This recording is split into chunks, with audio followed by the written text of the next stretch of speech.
I have a microphone here. Are you recording already? Well, now I just started because since I'm an amateur, at one point I forgot to press record. You want to make sure. And that was like a lesson. Yeah, that was a tough lesson to learn. But, luckily my guest was very gracious. But I don't want to repeat that. Okay. I just had to change the angle of the microphone with a Oh, screwdriver. okay, go ahead. No problem. And the podcast, what's the name of it? The Live Vegan Podcast. The Live Vegan podcast. So I'm assuming it's all about vegan lifestyle, food, and So it's mostly big, oh, and okay, and we always have a guest, almost always have a guest that has done a lot of activist work in the past. okay, We consider our guests to be leaders in the movement, in the animal rights movement.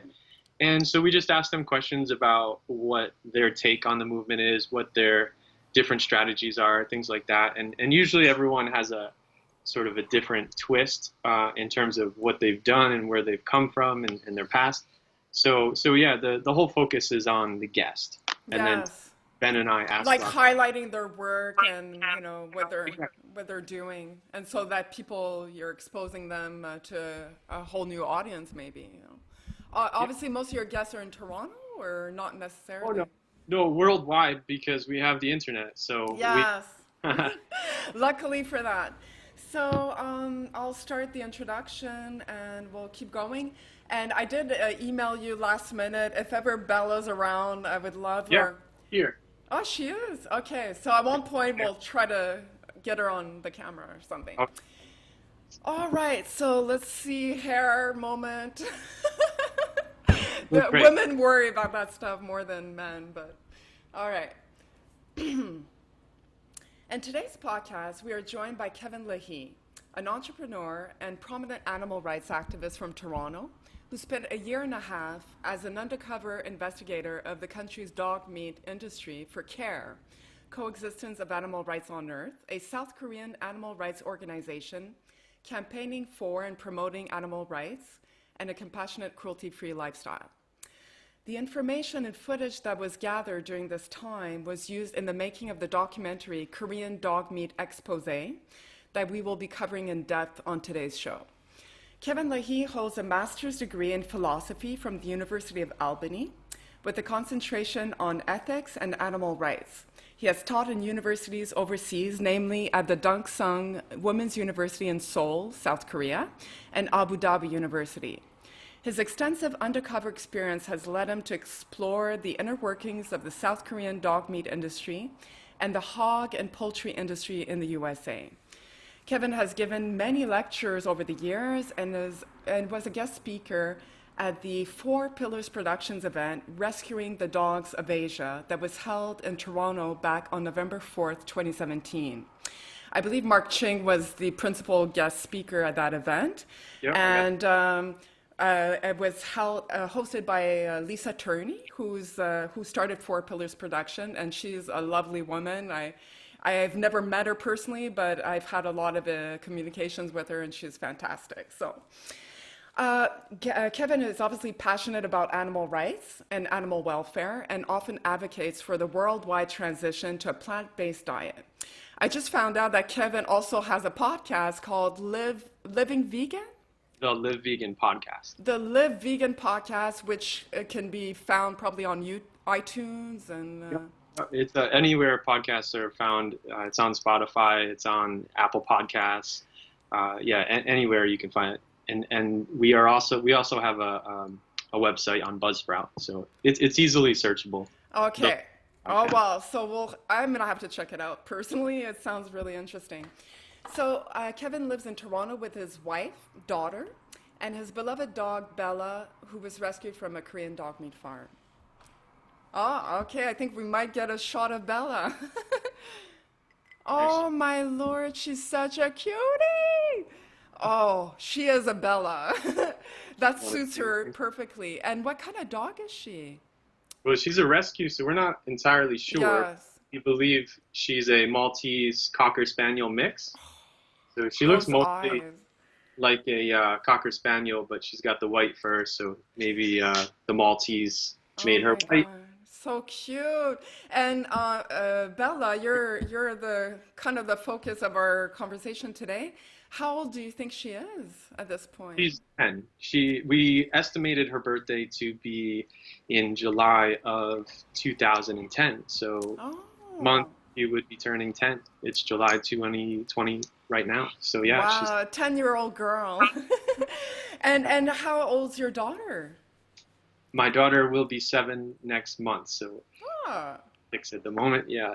So Bella was around for 4 years, and then came Catalea. That's my daughter's name. yes. Uh, Catalea often thinks she's the big sister, but I have to remind her that she's actually younger. And Bella's the big sister. Right. Well, I'm sure they make them really good friends. Oh yeah, they love each other for sure.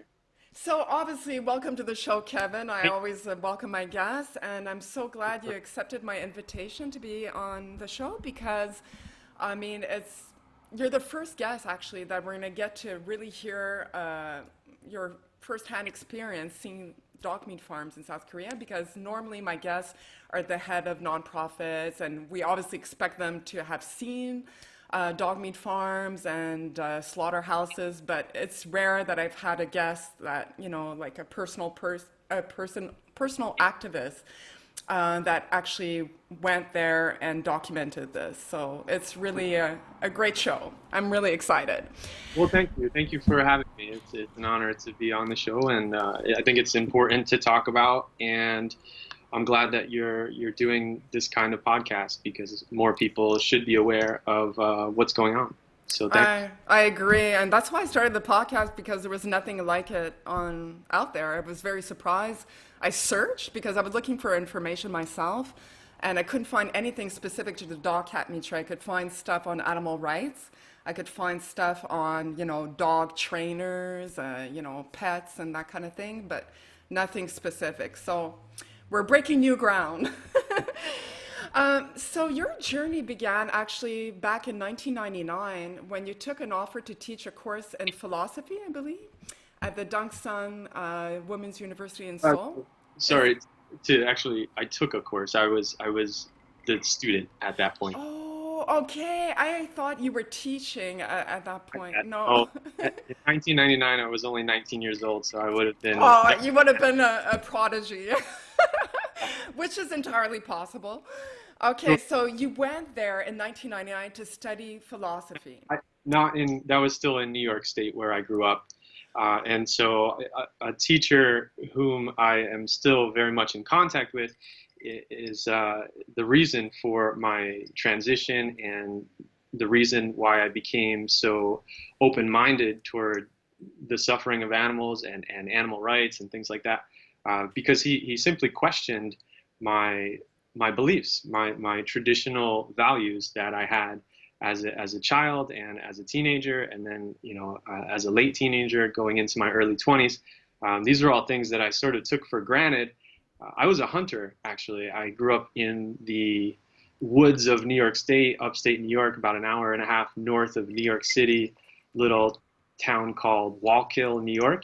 Wow. And yeah, so I grew up as a hunter. My father was a hunter. Lots of his friends were hunters, and we used to wait in the woods and kill animals because that's what you did as a hunter. Yeah. And so, yeah, I didn't really question uh, our relationship with animals until that course. And specifically, he asked about dogs. He asked about the difference between dogs and pigs, and he told me, the entire class, but specifically, I felt like he was talking directly to me. Yeah. That pigs are actually more intelligent than dogs, and that blew me away because I had a very strong relationship with all of the dogs that were in my life throughout my childhood, and they were very meaningful to me. So that meant a lot, and that was the beginning of my transition. Wow. So I'm assuming your professor, we're talking about University of Albany. That course was, No. So I actually went to a community college for 2 years right out of high school, and then I switched to I actually went to the University of Albany for my master's degree. So I got my bachelor's degree from, I have two bachelor's degrees, one from SUNY New Paltz and one from Cortland, all in the State University of New York system. And so I went to the University of Albany later on in my educational career and got my master's degree there. And like you said, I concentrated in ethics and focused on animal rights. And that's what I wrote my thesis on, the moral consideration. I guess back then, that's 1999, so it was before the big movement of veganism as we know it today. So your professor was vegan. It sounds like he was vegan, or was he? Was vegetarian, and I actually have never asked him specifically throughout the years if he has transitioned to veganism entirely, but he was definitely a vegetarian. I remember him saying something about ice cream, so Okay. I think at that point he was just a vegetarian. But I think at this point he's probably a vegan. We've never actually discussed it, but I do want to say I spent so much time in different universities, and I've had a lot of encounters and relationships with different professors who have been tenured and well published and have done all this great research. Yeah. And the one that sticks out the most is Professor Dean Nelson, who was a professor at a community college. He struck the chords in my mental faculties the most by far out of everyone that I had met. And yeah, so I owe a lot of my life's journey to him and that one particular class. That's great. And do you think he still teaches at that college? He does. He Oh, reluctantly wow. so. He said A he wants. whole new generation of, vegans or people that are at least are aware of, animal rights, so it awakens your consciousness and makes you realize that we're all animals at the end of the day. And I think that distinction needs to be understood because, a lot of people consider ourselves like higher than animals, like in the existence, the universe of existence. But you and I, we both know that's not the case. So Yeah, and I think the more people that take a course like that will come to realize that there's more to animals than we traditionally give them credit for. yes, absolutely. So I guess my next question is like, what made you move to South Korea and how did that start about? Like, I guess were you teaching at a university in South Korea? I was. I first left New York State. I was a teacher in New York after receiving my master's degree. I started teaching a little bit in the New York public school system. Okay. And I enjoyed it, but I wanted to travel the world a little bit. And I found this opportunity to teach at Abu Dhabi University in the United Arab Emirates. Yes. So I went there for a 6-month contract and really enjoyed it and met a bunch of people who had traveled from, just all over the world. I felt like I was the least traveled person Okay, yeah. at that university. And so I saw some of the pictures and heard some of the stories, and in particular, Korea stuck out. When people talked about Korea, it really piqued my interest.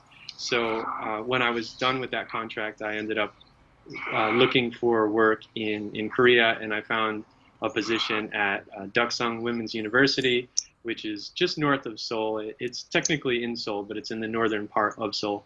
And yeah, I stayed there for a while, taught many courses, and met a lot of great students, and met a lot of great teachers, two of whom became amazing vegan animal rights activists. One's name They became, yeah.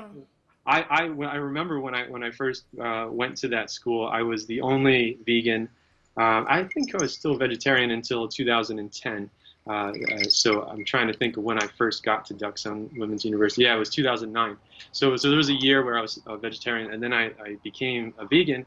And I remember all the other teachers at the university asking me questions and sort of challenging the ideas that I was putting forward, and asking me why.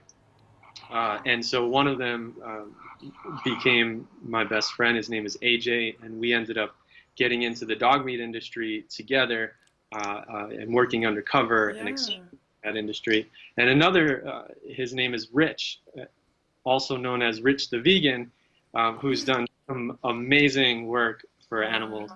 So the three of us were teachers in the same department at Duck Sung Women's University way back in 2009, 2010, 2011, in those years.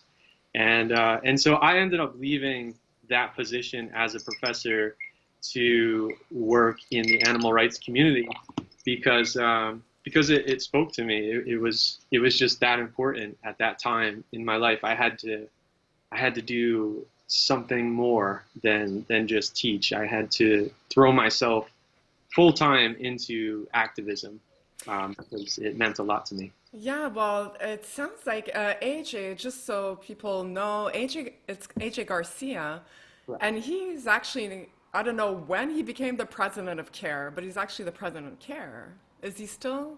He's the president of CARE USA. So there are two Ah, chapters. okay. So he's not Korean, obviously, with a name like that. He is not. Well, originally he's Venezuelan. Yeah. He was born in Venezuela, and then he emigrated. Him and his family at a young age. He emigrated to New York State and became an American. And then when he was just out of college, I believe, he went to South Korea, and he became trilingual. Right? He was born in Venezuela, so he spoke Spanish fluently, Wow. and then he came to the States and he learned to speak English fluently.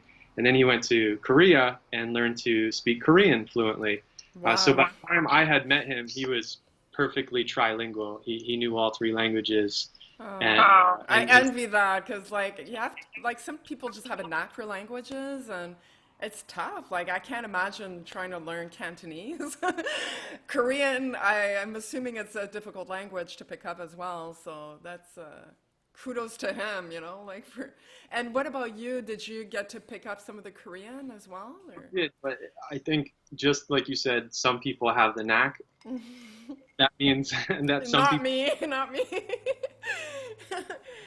yeah. So some people do not have the knack, and that happens to be me. I did pick up a lot, obviously, just from being there, and I could speak in very, very minimal conversational, short phrases, Yeah. but but not anything like what AJ could do.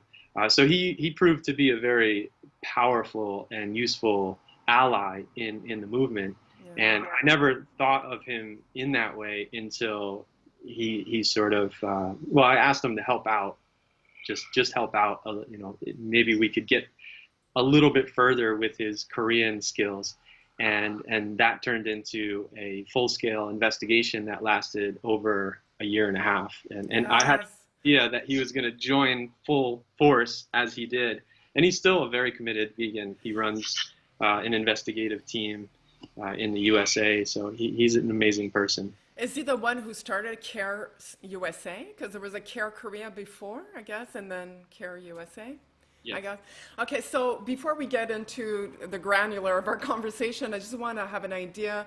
I mean, you're teaching at this university for women. You have some conversations. People are curious about you being vegan. And when did you hear about the dog meat farms of South Korea? Like, who, opened your mind on that? It's a good question. What, your shirt is bringing back so many memories, by the way. Lola Weber, yes, Change Oh, for yeah. Animals Foundation. So Lola is part of this story for sure, and I will Oh, get to that. And so to answer the question, the beginning of the story for me at least came in 2010 when I can't remember why I was searching or researching, but I ended up finding a video of a dog being slaughtered. By the way, for all your listeners, I just want to say I will not get graphic enough such that it bothers you in a way. So like I'll keep this very, because I understand it's a hard thing to discuss, and you might be reluctant to listen to what I have to say. well, I would say that our viewers are very well versed in the dog meat trade and they've seen the atrocities. So I don't think you need to worry about that. But we obviously don't want you to relive something that was traumatic. But we want also for you to share your experience as you lived it. So For sure, I'll try to be not so descriptive and graphic, okay. but also tell the truth, about what happened.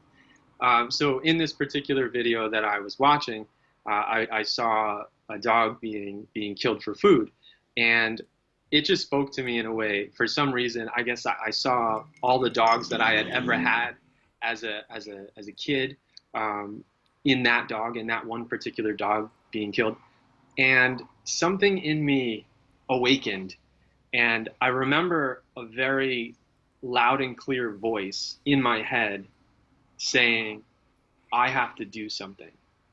I have to do something. I didn't know what I was going to do. I didn't know how I was going to do anything. If you think about it, it's sort of a very almost arrogant thing to say. I'm a white guy who Yeah, does. foreigner, I'm a complete. foreigner. I don't understand the history, the culture, their traditions. What am I gonna do? I am gonna try to do something. This is like, it's very audacious of me to say something like that. But I was so clearly focused that I would do something. And I kept saying it out loud in my head. I said, I'm going to do something about this. I felt like a responsibility. I'm here. Compelled. You felt compelled. Yeah. Yeah, I felt compelled to do something. And I didn't know what I was going to do. So I gave it some thought, and I said, there's a petition going around to try to ban dog meat in Korea. And I wanted to push the movement forward. I didn't want to start from scratch and try anything too crazy or different or new. I just said, I'll try to push whatever movement already exists. And so for almost an entire year, I sacrificed my weekends to stage a silent protest where I would gather signatures to ban the dog meat industry. And I put signs up, pictures of the dog. God. And You might have stuck out like a sore thumb. And the Korean, and this was in Seoul, I guess, so. Right. Here comes the foreigner with the pictures of dogs being slaughtered and. Yeah, and I did sort of get recognized in that way. I became so familiar to people. But I rotated every other weekend. I would go between Myeongdong and Insadong, which are two very popular shopping centers. So lots of foreigners would walk through there, which made me not so odd looking. But I would also, even in the hot summer months, I would wear a dog suit. To really attract people, right? Like a cartoon dog. Yeah, I would wear like a mascot, and I had a sign around my neck on my chest saying in Korean, "Please do not eat me." But I was very kind of animated and fun. I was high-fiving the kids and I was dancing. So you were not threatening. You were like very, very open. And I was trying to tell people I'm your friend, and it would be nice if you did not eat me. Yes, it would be. I like that strategy. It's great. And it did attract a lot of people. And I remember the first, I want to say 30 to 45 seconds of the first demonstration that I put together, someone stopped and signed it. And to me, that was like all the reinforcement that I needed. I said, wow, if I could get one person to sign this petition that fast, then I'm onto something here. And it was a Korean or was it a foreigner? Absolutely. Oh, wow, that's a sign of yes. Approval. Exactly. And so I didn't speak to people, occasionally I would say thank you in Korean, but I really didn't say anything. All the signs were there saying what they needed to say, and there were pens and petitions. So that's all I did for, like I said, for almost a year on the weekends. And that attracted enough attention from animal rights organizations so that one of them, CARE, as you mentioned, ended up offering me a full-time position to work with them. That's how they spotted you. Yeah. They spotted the talent. So.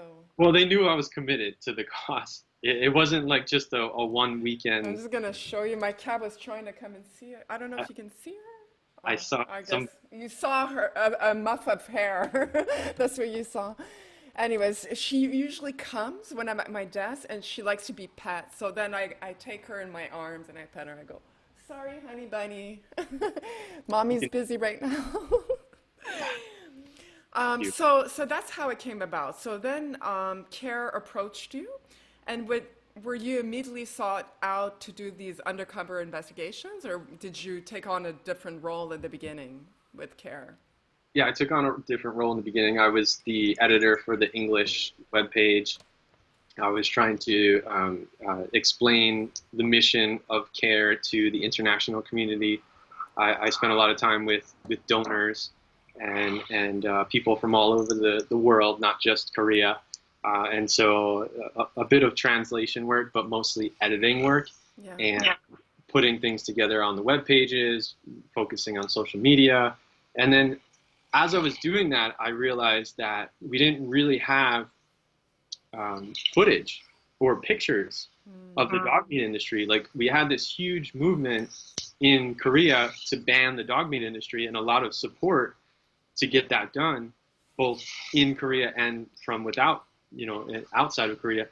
But we didn't have any real evidence or proof of what was happening to the dogs. Yeah. So that's what led me to start thinking about how could I get some footage inside of a dog farm?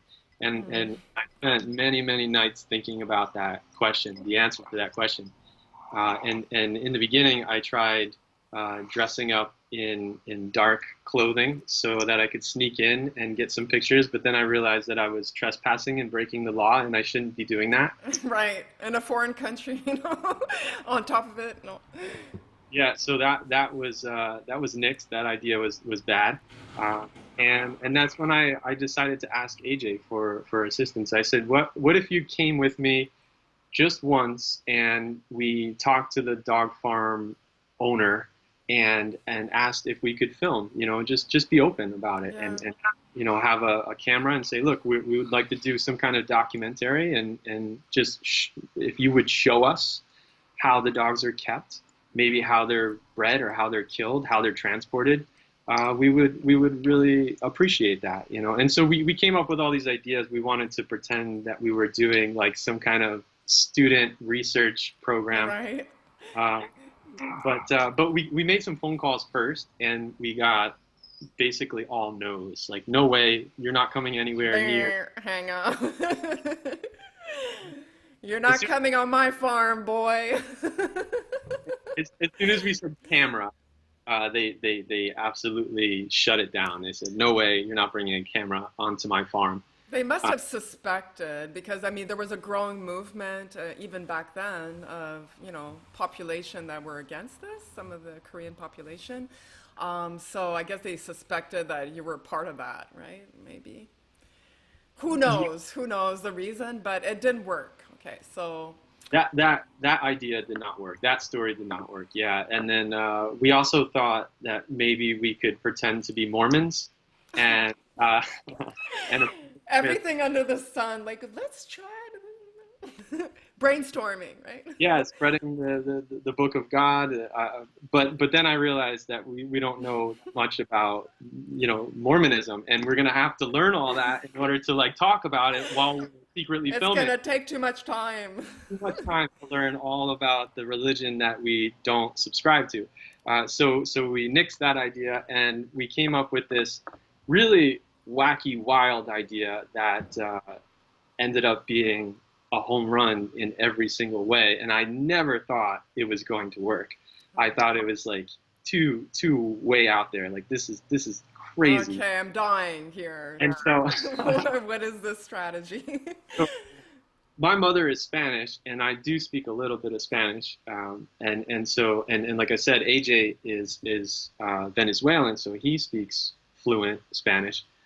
So our idea was, let's pretend to be from Venezuela, and that makes sense, right? We're two Venezuelan foreigners, and we want to start our own dog meat industry in Venezuela, but we're first here in Korea to learn from the best. And actually, it's a strategy that was used by Mark Ching and from others. Maybe they got inspired by you. I don't know. We did this in the fall of 2010. I'm not sure who did it first. I know what Mark Ching did because we've met and we've spoken about things. Yeah. He did sort of one time American dog meat. He wanted, like, he was an American investor and wanted to bring dog meat to America or something. Yeah. And so we had the same idea. We wanted to invest. We wanted to buy dog meat and bring it back to Venezuela and start a Venezuelan dog meat industry. But I think that the main difference between his strategy and ours was we wanted to not just do one farm at a time and then release the footage.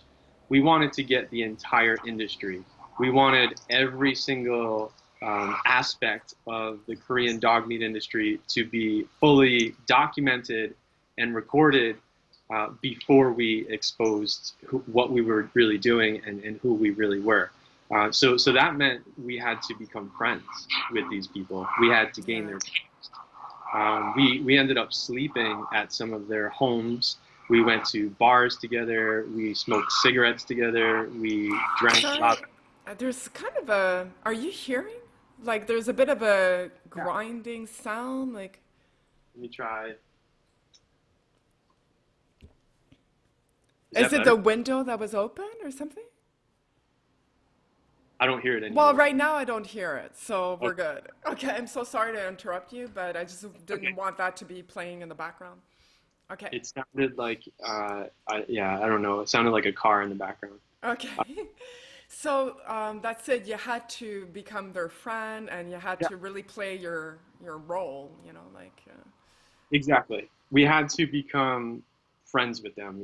We spent a lot of time gaining their trust and getting to know them on a personal level, not just on a business level. In Korea, it's very traditional for people to become, friends, if you want to call it friends, before they do business with each other. You don't just walk up to someone in Korea and say, I want to buy your business. This is how much money I'm willing to offer. Take it or leave it. It's more, let's sit down, let's get to know each other. I want to know about your family. You can learn about your family. We'll eat together. We'll drink together. We'll become friends. And then I'll decide whether or not I want to do business with you. Yeah. So that's kind of the tradition in Korea. And we didn't know that at first. So you didn't know how deep you had to go. Correct. Yeah. I thought it was going to be one time, one day and maybe one night of documenting a little bit here and there, and then we would go far away, do that again somewhere, and then we would essentially done. But it wasn't like that. It was very much involved in terms of time and putting resources in. So we had to, like I said, gain their trust and become their friends, and then they would introduce us to other people in the industry. And that's how we became connected to the entire industry. And that's how we found out, not just how they're bred, not just how they're kept in cages, not just how they're killed, but also how they're transported and what kinds of antibiotics are used and medicines are used. That's it. We're going to go through all that you witnessed during that time. So you set the stage. So now we know you're working with AJ and you're trying to pretend you're going to be buying or starting a dog meat trade in Venezuela. And this gave you access. So very personal, you gained a lot of insight that way, and you became friends with them, you befriended them. So you'll be able to answer a lot of the questions that I had, like, how are Koreans? Were they, violent with you? Or I guess not, because at that point you're kind of their friend. But I just want to give the viewers at home an idea of the Korean Dog Meat Exposé, what it is. It's a short film that was shot entirely on a smartphone. by you and your partner AJ during your 18 months of investigation of the South Korean dog meat farms. The documentary, a short synopsis of the film, the documentary shows one farmer who fed his dogs ground food waste from nearby restaurants. I mean, that is common because I've read the book, and you know, they feed dogs food waste. Essentially, that's not even sanitized, you know, like it went through no boiling as they were supposed to. So the dogs dying, basically the farm shows dogs dying, barely able to move, and the farmer injecting them with something that might kill them or save their life, which was presumably some high dose of antibiotic. At one point in the video, the farmer was asked why a dead puppy was on a piece of equipment. The farmer picked him up and threw him in the ground food mix. The dogs shown from this particular farm were extremely ill and malnourished or already dead. So the film is very raw. It's a short film. It's about 20 minutes or so. Is that... There's a longer version as well. That's over an hour. I know James... Yes, James is also the one who directed that film. The longer film is Dog Meat Professionals. And we're going to have James on the podcast, so we're going to be able to delve into that film. But the Korean Dog Meat Exposé is a shorter film. It's very raw and extremely graphic. So viewer discretion is obviously advised. For those interested, we will post a link to the video in the description below. But warning, it's very graphic. I personally cannot watch that stuff because I find it very, very scarring, and it puts me in a state of mind that I'm not able to be functional. So when I first learned about the dog meat trade was through Yulin, and just seeing the pictures alone and then some videos, it caused me a lot of sleepless nights. So viewer discretion, please, you know, be careful, you know, because we want, as activists, it's so important that we remain strong and we be effective. And we're not going to be effective if we're like completely drowning in tears and overwhelmed with emotions. So it's important to pace yourself and to measure what you can actually watch and what you can't. So obviously the film, we're going to show a short clip, just the part where you talk about the 5 fundamental freedoms that are stolen from these dogs on dog meat farms. And those 5 freedoms are freedom from hunger and thirst, freedom from discomforts, freedom from pain, injury, or disease, freedom to express normal behavior, freedom from fear and distress. So, you know, obviously it's very atrocious conditions that these dogs are bred and raised in. And we're going to talk about that now. I guess the first farm that you visited, were you and AJ at that point, you were working both for CARE? I think AJ was also hired by CARE to do these undercover investigations, or? Not in the very, very beginning, but eventually, yes, it became that. We would both be employed by CARE. Okay. Well, you had to, because this is a full-time job. You know, you cannot have another job but this. You know, this is like you're full in. And I'm just curious, like the first time you visited a farm, what was it like? Was it a small farm? What was the farmer like? I mean, they were expecting you at that point because you had a conversation prior? I'll let you walk us through it. Yeah, the first one was, we actually walked to, I think, the wrong spot. And it was just up the street a little bit. The GPS brought us to a different farm, and we didn't know where exactly it was. But you're right, we did call ahead of time, and they said, sure, come down, we'll talk. And so we ended up talking to the owner of the farm next door, who did not have dogs on his farm. And I swear this is a true story. He said to AJ in Korean at the end of their conversation, "You guys better not be animal rights activists." Oh, So that had a little inkling suspicion.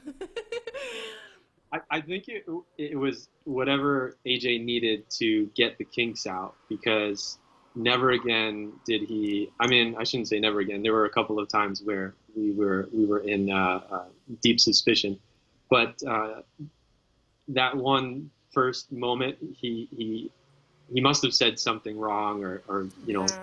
announced it Gave a it word away. way. Yeah. Yeah. And he learned from it because he's very adaptable and super smart. So from then on, he really hit home run after home run because everyone bought the story and allowed us into their farm and into their facility. So we did go right next door after that, which was hard to do because the guy who's right next basically called us out, right? Told us we were Yeah, yeah, yeah. rights activists, which we are, and so we went next door. But the guy was very small time. He only had, I think, it was 3 dogs, and he was transitioning towards vegetable farming or something else. So Oh, wow. he only had a couple of dogs. Yeah, the industry has changed a lot, and I say that because not in the sense that it's getting better. It is getting better in some ways, but I just mean it's becoming more mainstream. So it's more like a factory farm system, Yes. you know, Yeah, much larger scale ex- farms. Yeah.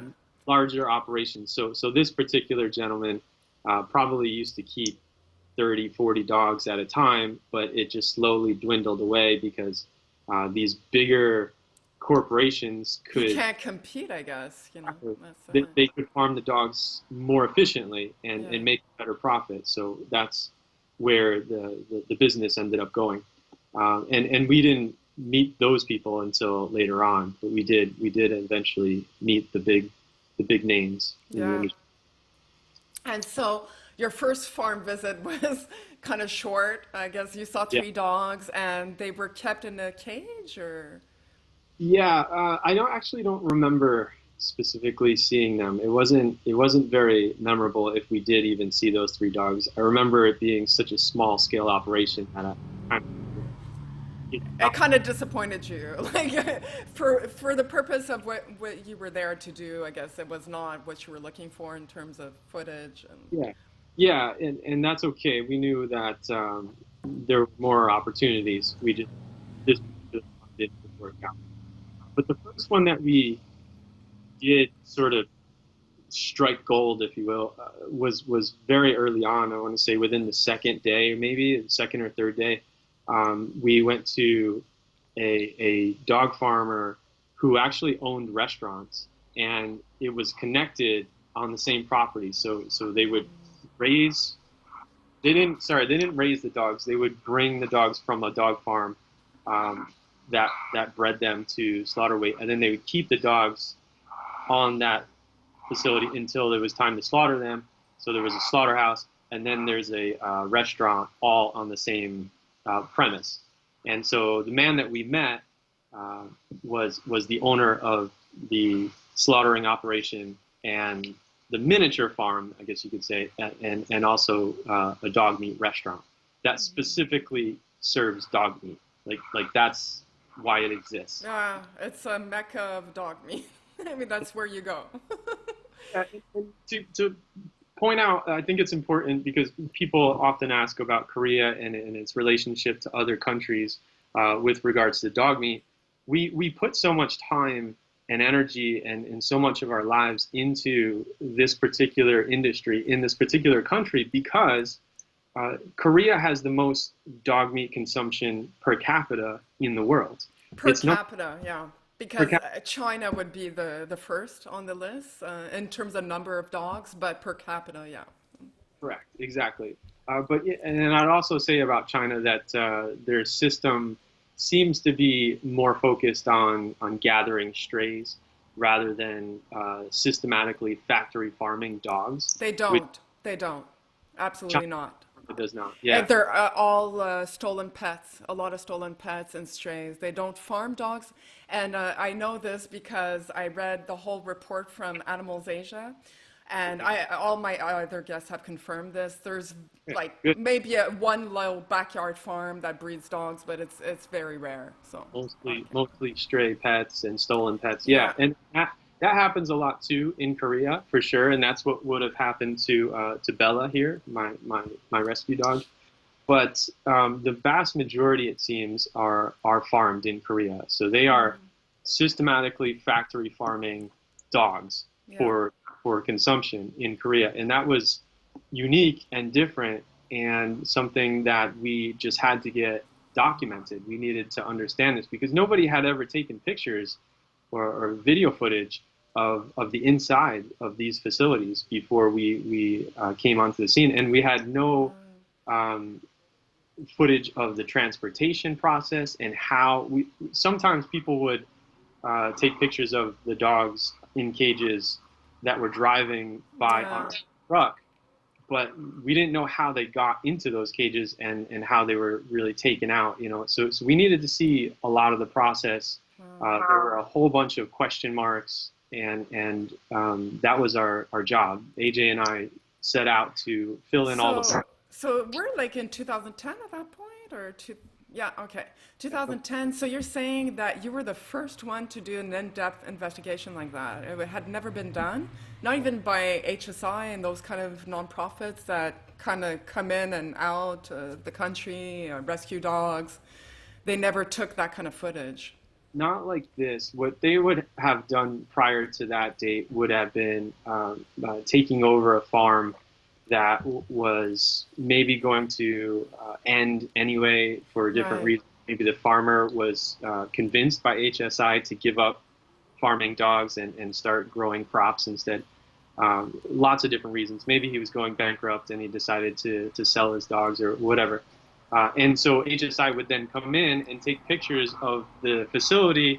I shouldn't say HSI. I don't know if it's HSI. I'm just saying them. Yeah, no, but you're right. That's how it is done. Yeah, yeah. And so we didn't really know the underneath the surface kind of ongoings of day-to-day operations, and that's the kind of thing that employment-based investigations would yield.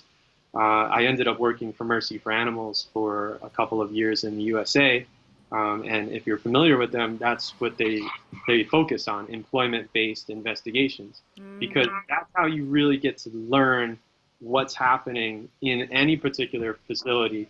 Because if you just approach a facility once, even for a couple of hours, you're not going to see the real story. You're not going to know what's really happening underneath the surface. You're just getting a superficial glimpse of the facility. And so to really know what's happening underneath it all, you have to spend a lot of time at the place and get to know the people and let them become comfortable with your presence.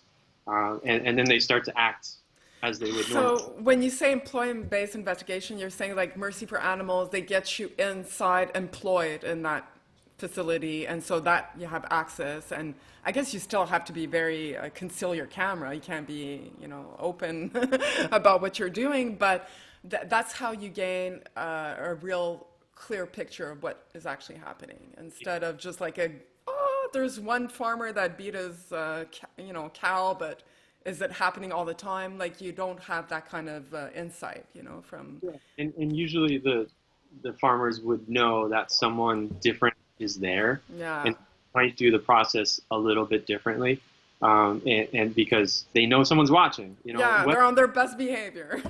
Yeah, exactly. Even though they don't know there's a hidden camera, they just know that someone's watching, and so they're going to act a little bit differently. And so what we did in Korea was not employment-based, but we thought it was the closest to employment-based that we could get, because we spent so much time with these individuals. And we went to each farm again and again and again and spent a lot of time until they became sort of numb to our presence. And in total, during those 18 months, how many farms would you say that you investigated? AJ would have the exact number, but I would say it was well over 100 if you include the farms, the slaughterhouses, the transportation facilities, the meat market. And were they all more medium to smaller size farms, or did you actually infiltrate the large scale factory farms? So I'd say if I had to guess, we infiltrated probably 60 to 70% of the industry. Oh. Yeah, so like we got to the big factory farms that had double-decker levels, of farm, dogs on top of dogs on top of dogs. Okay, so I do want to touch upon this. This is super important. I want people to have a clear picture at home because it's not just dog cat meat trade activists that are watching this podcast. It could be vegan activists because of you, like you're bringing in a different audience. So we know how it works, but I would like to hear from you. And I've spoken to James too, who told me something about a farm that had 8 stories of cages. And so how are dogs kept and how are they bred? What did you witness during those 18 months? Typically, the dogs are exposed to the elements. So the cages are outside. They're not like inside. It's not like factory farms in the US where it's under a big, Yeah, you got to figure it's a business in the end. So if you're heating the dogs, there's got to be a reason for it. If you're giving them heat in the winter, it's because you're keeping them alive, not because you're keeping them comfortable. No. They might die of frostbite, and that would lose you money. So they might have some sort of shelter, and it's very minimalistic from what we saw. It was a very light covering, like a tarp, oftentimes to block the wind. But if it's negative degrees, it's still going to be negative degrees. Yeah, and in South Korea, you have extreme temperatures. Like it's minus 40 on some days, and the dogs they're in wire cages, and they have no flooring, right? Correct. Yeah, it's got to be uncomfortable on their paws as well. Although it's hard to describe without getting graphic, but it becomes like a caked mess on the bottom so that they can walk on, and they're not walking on wire cages because there's so much filth, there's so much waste, excrement, and the idea is that the excrement falls through the wire floor and they don't live in their own waste, but that doesn't happen because it piles up. Yeah, it piles up, and you have to really keep things clean. You have to consistently wash and pressure wash those cages and those facilities if you want to do it the right way, quote unquote, the right way. And they don't do that. It's just too much work. It doesn't really matter to them as long as they're getting money for the dogs and they're not dying. That's all that really matters. So, and okay, so they're raised in wire cages for how long? Like, what is the age where the dog will actually be brought to the market for slaughter?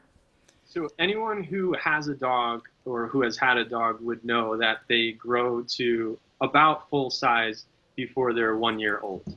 If you have a lab, for example, I grew up with chocolate labs. Chocolate lab would be, he might grow a little bit in months 12 to months 18, in that 6 month.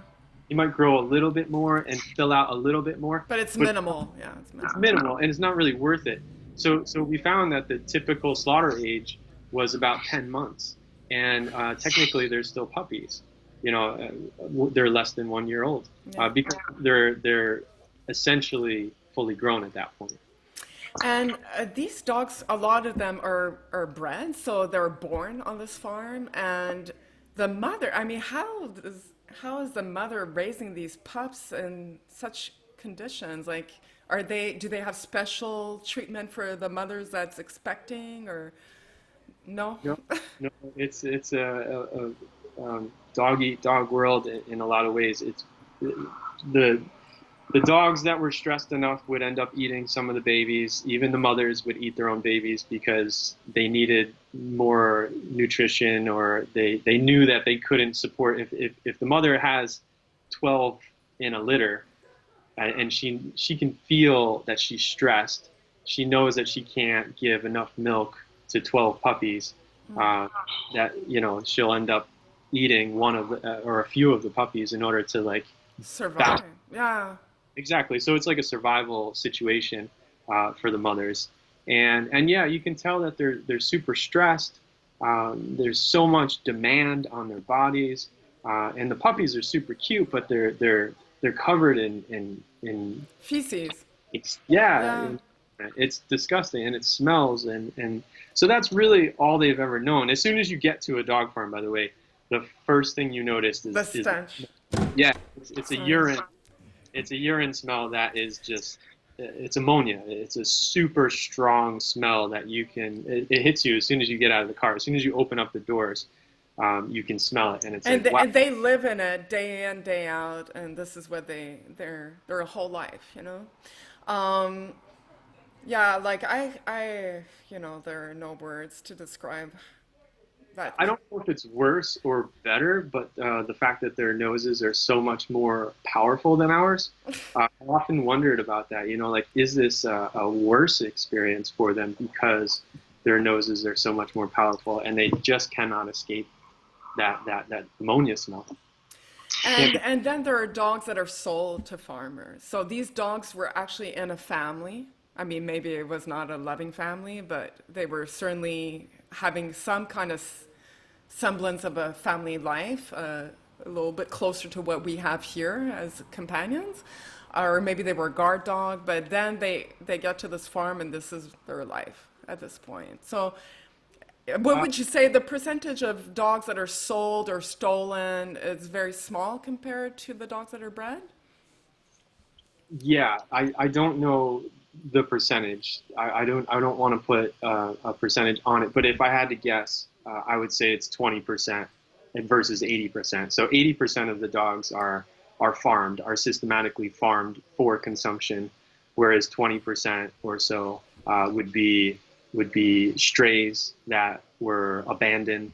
Right. That's what happened to Bella, by the way. We found out that her family had abandoned her, and so she was walking around on the streets with no home. And if somebody had scooped her up and brought her to a shelter, that's where they end up in the dog meat industry, because the dog meat industry goes to the shelters and routinely picks up those dogs and brings them into the dog meat industry. Wow. So that's a significant portion of their profits, Yeah. you know. But I think the majority comes from the farming system. And it's important to understand also that although we're talking about factory farms, and so the question comes up like, are dogs recognized as livestock in that country? It's a hard question. Yeah, I know, I We know. spent so much time trying to debate this. We even went to politicians while we were there to get them to pass different bills and laws making it clear that dogs are not livestock, that dogs are pets. And it's also very ambiguous as the law states now. Some laws consider them to be livestock, and other laws consider them to not be livestock, consider them to be pets. So it really is an unclear answer as to whether they are or not. Well, because I have been reading the book, because there is a book, you can get it on Amazon, by the way, if anyone's interested. It's a good read. It's a tough read because, it does get into a lot of details and descriptions. I've had to take breaks because I was like, oh. But what I understood is that, and also from my conversation with Jian Li, who's at the head of Animal Liberation Wave, who works with Last Chance for Animals, so they're more focused on legislation. Dogs are on the livestock list, but they are not on the same livestock product sanitary control list. Okay, so there's no policies, no protocol governing their breeding, their transportation, their slaughtering. So basically anything goes at that point. So that's why we often hear that dogs are beaten or hung to death. I think the prevailing method of slaughtering in South Korea at this stage, because there was a difference between 1990s. Before 1990s, it was routinely, they would hang the dog and beat them. Then they discovered, because they would use household electricity, from what I understood from the book, and the fuse would blow, when they would try to electrocute the dog. And then after 1990s, the facilities became bigger and more like industrial, I guess, and they started electrocuting the dog because it's much quicker. So that is more like the standard method of slaughtering, but the beating does still happen in some smaller scale farms. That's where you get the most brutal methods of slaughtering, where the dogs are very abused and tortured, if you will. Like, to use that word is, I mean, that is the word I would use. It's have you personally witnessed during your investigations the farmer actually brutalizing the dogs in front of you, or? No, and I would concur with everything you just said there. That is accurate as far as our investigations went. As far as everything I saw in person, that is correct. The way that you said it, the vast majority of dogs are electrocuted to death, and there is still a small scale operation, here and there, where they would hang the dogs and beat them to death. So that still does exist, Yeah. but it's far and few at this point. And again, my investigations took place in between 2010 and 2012. Right. So I'm sure a lot has changed since then. But at that time, absolutely, it was the majority of slaughtering methods were electrocution based. But to answer your question, I never personally saw, and I can say this throughout my entire investigative career, so I will include the poultry industry in the USA and the pork Yeah, industry the hog industry, yeah. in the USA. That to the extent of which I investigated different facilities, I never actually met a person, not one person, who tortured or hurt the animals just for the sake of it, For just the for this, hell of it, yeah. yeah, just for the hell of it. I never actually saw that, and I'm not saying those people don't exist. I know that they do, and I heard secondhand stories from people about, oh, my friend does this sometimes, or my uncle used to do it this way. Those kinds of stories came to me for sure, but I never actually saw it. So all of the torture, the grief, the pain, the misery, the suffering that I personally witnessed had a reason, not a good reason, but a reason. Like they would justify it in a way that made them, in their own minds at least, not sadistic. They weren't doing it for the sake Like of it. a question of cutting costs. So like, okay, the dogs are like some of them freeze to death, like no doubt. Like it's impossible for me to picture a dog living outside in minus 45 and not dying from that because they're not very well nourished. And I would like you to confirm this, but a lot of people know, but they're fed food waste. I mean, essentially garbage, you know. This is what they're fed, and they don't have access to water. They don't have water. They mix the food waste that's not sterilized with water and makes a big sludge, and this is what they're fed twice a day. Would you say? Like, Yeah, you're gonna make me throw up. Sorry. I, I'm so sorry. I, I I, want to paint the picture. You know, this is what their lives are like. You know. um, I I agree that that is the way that you stated it. That's very, very common. There were some places where we saw heating. They were actually Oh heating wow. the Okay. food The through nicer ones. yeah, probably for food safety concerns. They might have been doing it to show us the proper way, because we were there, and uh, and a lot of the places did have these heating systems, these boiling mechanisms in place, whether they used them or not. But yeah, you're right. The way that they're fed is through food waste. If you ever go, like we have them here in Canada, uh, they're called green bins. It's like a compost bin. Yeah. You put that all into a bin, and then a truck comes and fills it up. Where does it go? It goes to a facility, and that facility would then either sell the food at a very cheap cost or give it directly to the dog meat farmers. So they're taking compost, which could contain, whatever, Multitude of things. all kinds of ingredients, right? And then they just add water to it. So that's how the dogs get their hydration. What little they get, you know. Um, So, okay, so we're talking about the torture aspect because I'll tell you, for me, the most shocking aspect of the dog meat trade, dog cat meat trade, because now we're talking about South Korea, which doesn't have a big market for cats, would you say? Correct. Yeah, I did see some cats in the different markets that Yeah.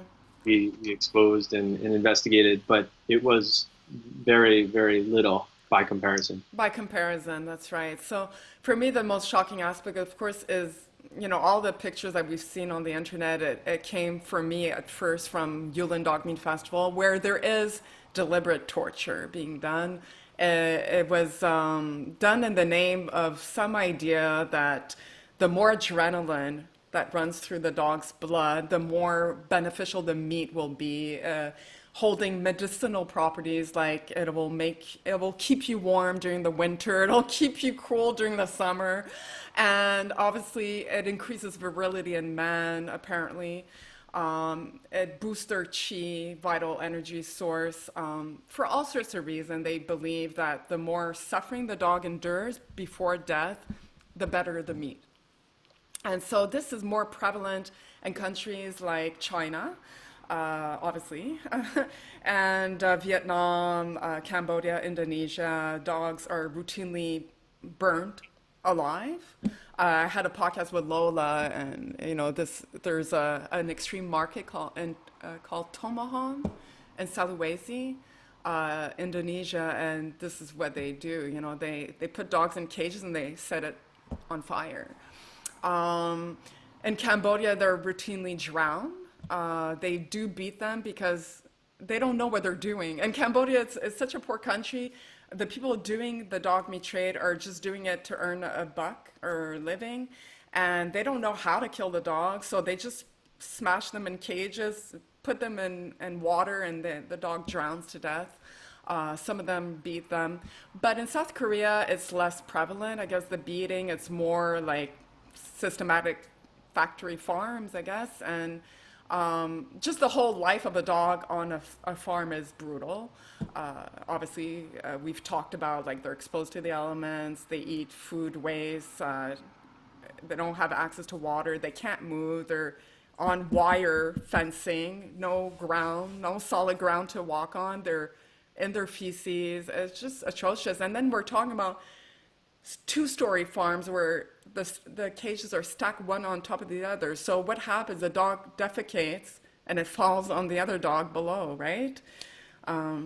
Not in those particular facilities. They designed them such that there would be some kind of mechanism that takes away the excrement on the top levels. Oh, okay, I believe. They were separated from each other. But yeah, there's always going to be gaps and holes where it does do what you said.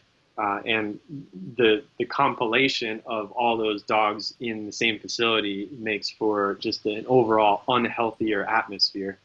So it's not good. But No. yeah, Um, also to add, I feel like you basically summed it up, but I just wanted to add, since we're going down this road, lots of open wounds and lacerations, and because dogs would fight with each other, they're super, yeah. and they would end up fighting over food, they would fight over space, whatever, and so when they had these different wounds, they were just left untreated, and that was a routine that we found consistent throughout the entire industry. Yeah. Basically, everybody just let the wounds heal themselves. Dogs are actually well known in Korea as healing quicker, which leads to the idea that you should eat dog meat when you want to heal, especially for something after like surgery, for example. People think that because dogs heal faster, that if they consume dog meat, they will then heal faster. And I used to say, if you want to run faster, you should eat cheetahs then, right? Like it doesn't make any sense. That's a very good point. But it's hard to get across a message that people have uh, held throughout generations. That's what it is. It's generational, and it's been passed down. They used to say that in the hot summer months, dog meat would cool them off, and then in the cold winter months, it would heat them up. I It's like, know, like you're like, it does many things. This dog meat, it's like a miracle, you know? yeah, it's like Um, but so there's no yeah, so stop. that's important because you brought me to the question that, how prevalent is it? And I mean, when you were in Korea, in South Korea, did you mainly stay in Seoul or did you get to visit other parts of the country? Well, we traveled the entire country during the Yeah, investigations. because the dog meat farms are not really in Seoul, are they? No, No, there are they're not. zero dog farms in Seoul. I mean, there might be a couple of backyard operations in the outskirts metropolitan area, Right. but for the most part, it's mostly slaughterhouses and meat markets and restaurants in Seoul. Right. So the dog meat farms would be outside of the city for sure. And what is your was your impression? And we have to remember that you were there between like 2010, 2011, 2012, I guess. Yeah. During The those early, years. I left Korea in was it May of 2012? So we were doing investigations all the way up until then, and we started our investigations in the fall of 2010. So from fall of 2010 until the spring of 2012. That's That's a long time. So you are able to tell us you've made friends in South Korea. I mean, did you have any friends prior to going or not really? So you made all your connections while I visiting. went to Korea by myself on a plane, not knowing what to expect, and it was actually it was a really hard first 3 or 4 months for me personally. My uncle had just passed away, and I couldn't go back to the funeral because I had just started my contract, and Oh, it God. was traveling, so I missed that. And then my family dog passed away, and then my grandma passed away. Oh my God. Yeah, all in like 2 or 3 months. It was the first 3 months of my contract in Korea, and it was just really heartbreaking. I just ended a relationship with so like I had Everything so was hitting you at once. yeah, You're like, what am totally. I doing? Uh, uh, but I'll tell you, it made me stronger, and I got through it, and I became um, mentally resilient, and I was able to be persistent and focused in what I wanted, and go out and do something meaningful, that I had ended up considering to be meaningful. So that really helped me. That I think that those experiences all happened at the same time, sort of for a reason. I don't believe in a higher power, so to speak, but I kind of made it mean something. I Yeah. created something out of that. And when it came time to sleep in a slaughterhouse, relatively speaking, I could do it. Or You be. slept in a slaughterhouse? Oh my God. Yeah, AJ and I slept in a slaughterhouse. Yeah, we did with another Korean worker by our side on the floor. And the Yeah, reason for that was to take footage at night, or was it just, they invited us to stay. oh my God, okay. And you have to sleep in the slaughterhouse, but they have obviously room and like a bed for you. Yeah, there was a room on top of the kill floor that I think had one chair, like one sofa chair. You can hear everything, Well, right? they weren't killing while we were sleeping. So No, that, but you can probably hear the dogs. oh Or, yeah. If someone, yeah, that's the thing about a dog meat farm or even a slaughterhouse, because there's lots of live dogs there. As soon as one dog starts barking, they all go crazy, and so it's very loud, very yeah, disturbing. hard It's to a sleep. Yeah. So, right, if like a raccoon or something gets close to a farm, and one dog decides to bark at that particular animal, or a person's walking by, Yeah, it the starts entire the whole ball rolling. Oh my exact. God. Oh my God. Okay, so in your opinion, is it widespread? Like, is everyone eating dog meat? Is it like a cultural thing in your opinion? Do younger people eat dog meat, or is it mostly older people? Is it older men? Like, what is the tradition around dog meat in South Korea, as far as you witness? you have to keep in mind that Korean culture is very much paternalistic. You know, the man is in charge and he Yeah. basically sets the rules. So the eldest man would usually be the one who orders. It's not like an American, if you're sitting down to a restaurant, in an American restaurant. Everyone orders whatever they want. Yeah, That's it. the server goes around the circle and says, okay, what would you like? Okay, Yeah. what would you like? Okay, what would you like? And they take specific orders for each individual person. Not in Korea. It's you go to the eldest man at the table and you ask him what he would like to order for the table. And that's how it has been for generations, right? The eldest man respectfully decides to order certain things for the table. And so, to answer your question, of course, the older generation would consume dog meat more often, whereas the younger generation is more likely to have dogs as a pet and to see dogs as pets and not as food. And so there's often this struggle between the younger generation and the older generation as to what they should eat. You know, the older generation will sort of tell them you should be eating dog meat. It's good for you. You know, it's Yeah. part of your culture. It's part of your history. It's part of your tradition. And then the younger generation is starting to rebel a little in that regard. And actually, I know some statistics came out between 2011 and 2016. We took a poll in 2011 in the middle of our investigations, a statistically significant poll throughout Korea, throughout all the provinces, and we asked, do you support a ban on the dog meat industry? Yeah. And at that point, it was in the 40s, 40% somewhere, like mid 40s, maybe lower to mid 40s. So it was less than half. And then CARE conducted another survey exactly the same way, statistically significant again, 5 years later in 2016. And they found that more than 50%, I think it was like Oh. 55%, are now in favor of a ban on dog meat industry. So the tide is certainly turning, Yeah. and there's hope. You know, the younger generation, as you noted, is leading that charge. Yeah. And so, yeah, I think in our lifetime for sure it's going to happen. I would say within the decade, and maybe within the next 5 years, we'll see a ban. And Wow. Okay, well, that was one of my questions. And I spoken to Nami Kim, who's, I mean, I'm sure you know her, Save Korean Dogs. And she's been trying to fight this dog meat trade forever. And her mother as well. She told me her mother was the inspiration behind that because she grew up, her father would always give her a dog, a stray dog, for her birthday to look after. And so she was taught early on to appreciate dogs. But she said it's the problem is the politicians at the head of the government, you know, in that country are ardent dog meat consumers, you know, and yeah, so as long as they're in office, it's going to be difficult to ban the dog meat trade.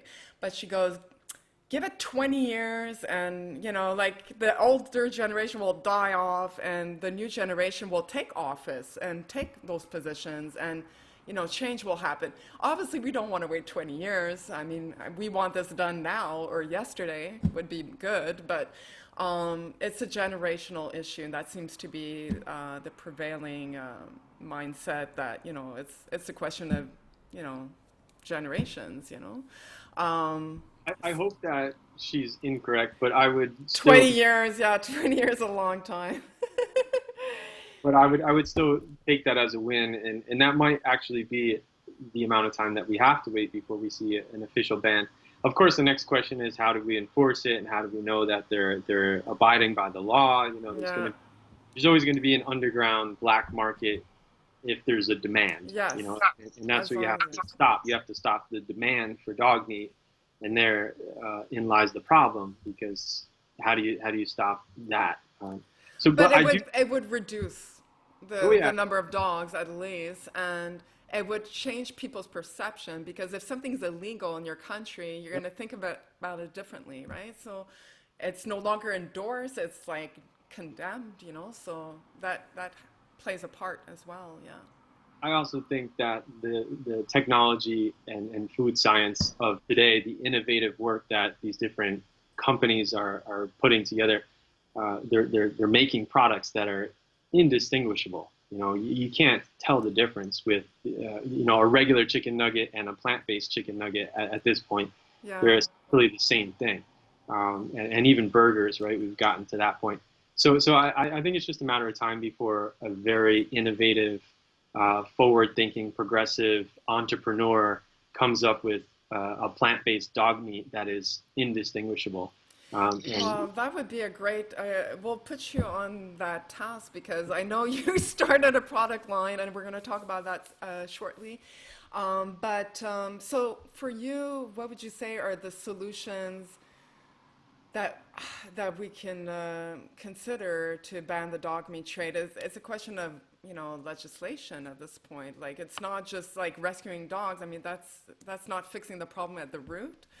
It needs to be banned. And what are you thinking we can do over here, like on this side of the ocean, to help the cause over there? Like, what would you say? I mean, a lot of people sign petitions. I'm on Facebook, and there's always a petition somewhere. I sign them because I'm like, well, it's an easy thing. I don't sign all of them because some of them are not legitimate. But certainly that's something we can do. But what else would you say that everyday people can do to help the cause? so the first thing I'd say is politicians, and I know you mentioned before, like we have to wait 20 years for them to get out of office. Hopefully not. I think for the most part, politicians, even in Korea, and there's a lot more bureaucracy and maybe even more corruption than in other countries. But even in that country, for the most part, politicians will do what the people want. So even if they don't personally want X, Yeah. if the majority of people want X, they want to be reelected. They want to be Yes, as that's true. It's a democratic political system, unlike China. So, yeah, that's exactly right, and yeah, that's the difference. And so with China, it's a different strategy. With Korea, you do have elected officials who do have to run again and again and continue to be elected to maintain their power. yeah, So I think the key is to get the people aware and to get them to support a ban. And we just noticed in 2016 for the first time that the majority of people now support a ban, more than 50%. So yeah. that's great news. And I think we just keep pushing that ball forward until we get to like 60, in the 60s, maybe 70%. At some point, these politicians are going to have to cave to the people's desires, to what the people want. And it doesn't matter if they personally consume dog meat, they're going to have to do what the people want. Yeah. So So what keep educating the population, keep trying to change mindsets. I think that's the way to go. Right? Yes, and the answer to your question is it depends on who we're talking to. If we're talking to Koreans who live in Korea, I would certainly answer in a much different way. But if we're talking to Americans or Canadians who care about this cause and really want to help, I would suggest that they support local Korean groups because there is a stigma, and I know this from firsthand experience, where Koreans don't want foreigners to tell them what to do, right? No, that's right. They There's dig their heels, pushback, naturally. Yeah. yeah, they dig their heels in deeper and they reinforce what they think is the right thing Yeah. to do. So they do not like listening to what foreigners have to say. It's their culture, and it's their right to respect their own tradition and their own values. So we have to be very mindful and careful of that when discussing these ideas. Yeah. And I think the best thing to do is to support the local Korean groups because Hmm. those are Koreans and they live in Korea and they're the ones changing society That's from right. within. And You they know, need support. I mean, we're talking about dollars as well, not just like, yay, good, go for it. I mean, you don't have to do that if you don't have money to donate. I would say share Yeah, their that's pages, right. whenever they put out a video, share their information, Yeah. things like let your friends know about them. Yeah. Uh, yeah, there's lots of different ways to support them. I would also very much say to stay away from simply buying dogs. And I'm not talking about going into a farm like we said before, where HSI might tell the farmer to transition to crops. And now we Right. have to do something with those dogs. For sure, they need homes and they need to be rescued. But if we're just going into a facility and purchasing dogs and we're just giving money to the industry, Yeah. That's that right. isn't helping things at all and Yeah. making things worse because then they're taking Ah, that, there's money to be made with dogs. Yeah. they're making money, of course, and Yeah. it's another source of income for them, and then they're going to breed more individuals into existence. Yeah, that's right. Excellent advice there because those local Korean groups, would you be able to name a few that you personally Well, support? yeah, for sure. I could get you a list if you want to put it in the show notes or whatever. You Yeah, could do that. Obviously, I'm partial to CARE. I yeah. still think they're doing great work. I personally worked for them for a number of years. I think that uh, Soyeon Park has been very controversial in the news. She's kind of like the Ingrid Newkirk of Korea. She's Okay, the person that's at the head of Care Korea? Is that, yeah, okay. correct. Soyeon Park, yeah, yeah. She's very controversial in a lot of ways, but she brings the issues forward and it gets people talking. It Yeah, gets people reminded that animals matter and we need to yeah. have a discussion about them. So I like that she is controversial in a lot of ways and that she brings up these You issues. need a strong voice. If you're Yeah, going, head to head with dog meat farmers, and they have dog meat trade unions. I mean, it's a whole industry. So you need to be strong. You can't just be like, oh, please don't buy dogs. You need a strong voice, and I think the comparison to Ingrid of PETA is a good one because she's a very strong woman. Controversial, but we love her for it. oh, She yeah. gets the job done. I'll just tell you a quick story about Soyeon Park. We went to a dog farmer who was in the news for starving his dogs. And somehow word got out that he was starving his dogs for financial reasons. He was waiting for a check from the government and he was like making a political statement about it. Oh my And God. I had never seen a very small statured, skinny woman get in the face of this big man. Like I was like, oh Oh my my God, God. what is she doing? It's so dangerous. But she had no fear. She was in his face, telling him, "What you're doing to these." I couldn't understand what she was saying. She's screaming in Korean, Yeah. but I got the gist of it, right? It was like, Yeah. Some things you don't need to understand. yeah, Oh, wow. So a woman to be admired for sure. And how old is she? Is she she's. I want to say she's about 10 years older than me, something like that. okay, I'm so pretty she's old. she's not the older generation, but she's still you know, uh, she embraced animals from an early on. Absolutely, Okay, yeah. okay. Very forward thinking, And we progressive. need people like her, like we need those voices and those personas in Korea. So I guess we're gonna try to wrap things up soon, but there are a lot of questions I still have for you, because I mean you touched upon it. So you were tasked with like doing undercover investigations in South Korea. So you investigated the dog meat farms, and we all heard a little bit of the details. If people want to know more details, they can watch the film. And you also did, for Mercy for Animals, you did undercover investigations of poultry and hog farms in the USA. So, what is your opinion of the two? Would you say what you witnessed, and how long were you on those farms in USA? Was it an extended period of time as well, I'm assuming? Yeah, yeah. Each case, we call them cases, Yeah, usually takes about 6 months, anywhere from 3 to 6 months.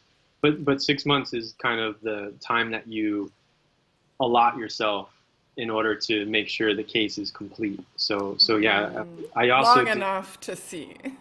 Oh, yeah, you get to see every single corner of those facilities by the time it's over. you know everyone's name, you know where they're from, you know how many kids they have, you know uh, Wow. all the hidden corners of that Inside out. inside out. Absolutely, I could draw you a picture of the slaughterhouses and the farms. Yeah, because you spend so much time there, and it becomes everything to you. Your Like, environment, yeah. yeah, yeah. And so, I mean, there's something that aggravates me. It's a statement that's done, that's said by some people here in the West that probably have never visited a dog meat farm, certainly never been to Asia, period. But they say, oh, the dog meat industry, it's all boils down to cultural differences. And it's the same thing as our meat industry here in the West. So it's the same thing. So I'll let you tell us what your opinion of that statement is. What would you say? Because you've really been inside out both, you know, so you are the perfect person to answer that question. Well, in a lot of ways, I think they're right. I think that that's an accurate statement. I think that there is no difference between the two. And here's where I'll explain. As a vegetarian at the time, I remember first going to Korea and saying, because people would ask me, "Why are you vegetarian?" And I would say, "Well, I don't think that there's a difference between a dog and a pig, and so I don't eat either." Yeah, And and they would reply, "We also don't think that there's a difference between a dog and a pig." that's why we eat dogs. Oh, yeah. Yeah, And it's the same exact logic with two totally different outcomes and conclusions, right? And so I think that there is a lot of truth to that, that what we do here in Canada, in Western culture, to pigs and cows and chickens and fish and sheep and all the animals that we exploit is really no different than what Koreans or anyone in Asia is doing to dogs. So it is a bit hypocritical to talk about just saving one species while not focusing on the other species. You know, I worked in the pork industry, as you mentioned. Pigs are smarter than dogs, and I saw some of them. I don't know about that. I don't know if I agree with that, but I'll let you continue. As far as like intellectual awareness is concerned, they've done studies where pigs can play video games. Oh, I And know. I've read those stories as well. But essentially, you, having been in those industries, both of them here in the West and over there in Asia, in South Korea, because we'll be more specific because you did not see what goes on in the other parts of Asia. right. But you would say it's really comparable. It's like apples and apples. I think in the ways that matter, yes. Okay. But I would also point out that it doesn't mean we should give up on the fight for dogs. And in fact, I'll tell you very quickly, one of the first times that volunteers came to my protest in Seoul, I remember a Korean lady. She pulled out a bunch of sandwiches, and there was ham in the sandwiches, and she's handing them out to all the volunteers. And I'm like, "Whoa, what's going on here? This, Whoa. you know, like, no, I'm not going to eat that. No, thank you." But she meant well, right? And she was there to support the cause. She wanted to ban dog meat. Yeah. She had all these volunteers, and so I said, you know, look, they understand the culture and the history more than I do, and frankly, I need the help. Yeah. As long as we come You don't together, need to eat the sandwich. I think first that challenge. But I needed assistance. I needed Yeah. help, and I think what we need to do as a community, when we're talking about animal rights, whether it doesn't matter which species, we need to come together and we need to help each other in the same way that the animal agriculture industry comes together to help each other in their respects. Yeah. So when there's a law that's attacking the egg industry, for They example, rally together. They band together. That's you'll right. see beef industry, you'll see the pork industry, you'll see Yeah. every They all rally rally. Yeah. around and support that one industry who's being attacked Yeah. because they know that They're they next. help each other. Yeah, it could Yeah. be next, and they're more powerful if they stick together. So I think in that way, that's how we should look at these fights, and we should, all stick together and help each other in every way possible because all these animals matter and should be Absolutely. helped. Well, I would like to take the opportunity to give my opinion because I Sure. do not agree that it's the same thing. And when people say that, why it aggravates me is because the lack of knowledge, for one, because they've never been there, they don't know anything about the dog meat trade. At this point, I've been well versed in the dog meat trade, so I'm in a position to speak about it. I don't feel it's the same thing because, first of all, every one of those countries has a conventional meat industry. That's where we're absolutely comparable. It's the same thing. They slaughter pigs, chickens, cows exactly the same way we do here in the West, for the most part. I'm not talking about like some smaller countries where their practices are not advanced enough to carry out like factory farming, etc. But for the most part, like that's where we're on equal footing. Those countries, on top of what they do to animals and the animal agriculture industry, they have a dog meat trade on top of it. And South Korea is unique in the fact that they do kind of breed dogs in a very similar way, although I would say from what I've seen of footage from a factory farm in the US versus dog meat farms, I think it's a little bit crueler because of the food. Just the food alone is terrible. They're exposed to the elements. I mean, we could go on, and there's no point in comparing what's crueler than the next. It's all horrible. I'm vegan. I've been vegan for a long time, and it all came about because I saw 5 minutes of a PETA footage of a slaughterhouse. And I Wow. was 15 years old, and I was like, I swear to God, within 5 minutes, I couldn't watch anymore. And I went in my closet, threw out all my leather, all my belts, everything that I had of leather. And I told my mom, I never want to eat meat again.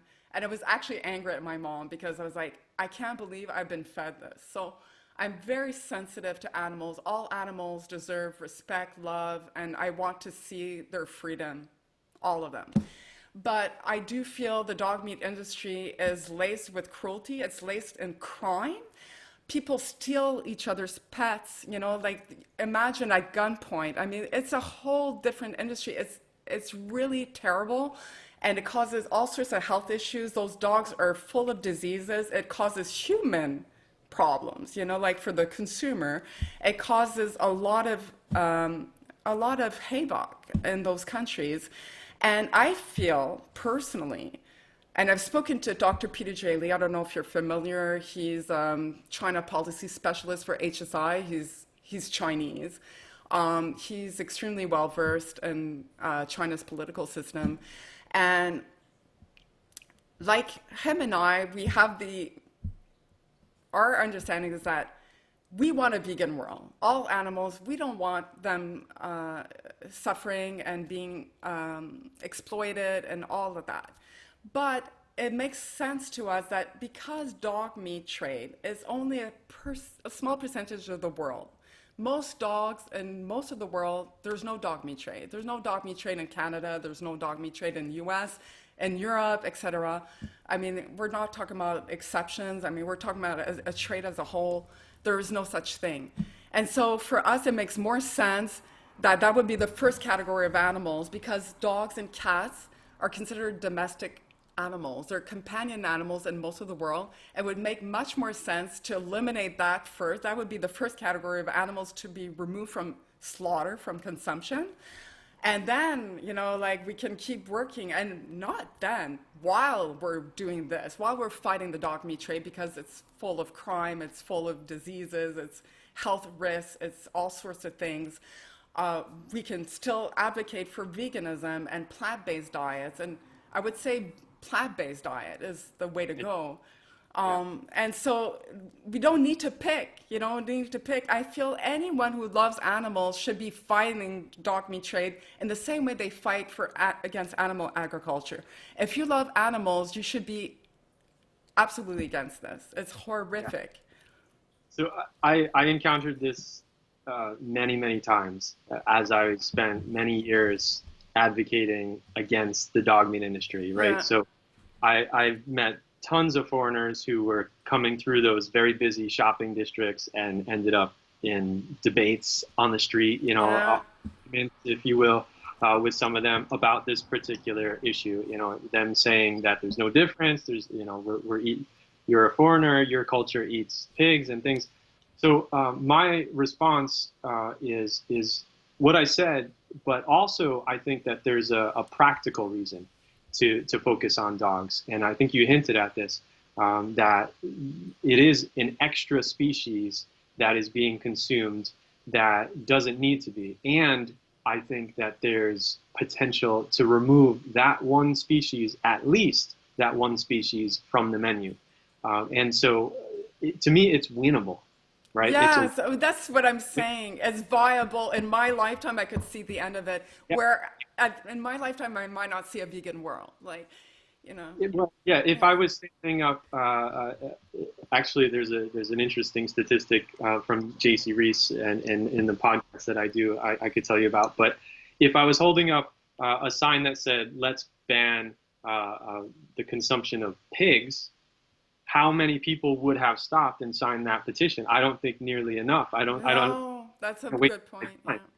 Right. And so the fact that there were a lot of people stopping and signing that petition showed me that there was a built up, pent up frustration with this industry, and that the majority of people, or close to the majority of people, actually wanted it to change. Yeah. And to me, it's winnable. And that's why I focused on it for so long. I thought if we could win this, then we could focus our efforts on the others and do, all those things. And I'll also give you, I agree. I'll give you one more thing that I just learned recently, and I think that there's probably some truth to this. I don't know the statistics, but I would love for someone to do the research here. The societies and the cultures that have had dogs as companions for the longest are the ones that are more likely to embrace veganism and animal rights and be very staunch animal rights advocates. Yeah.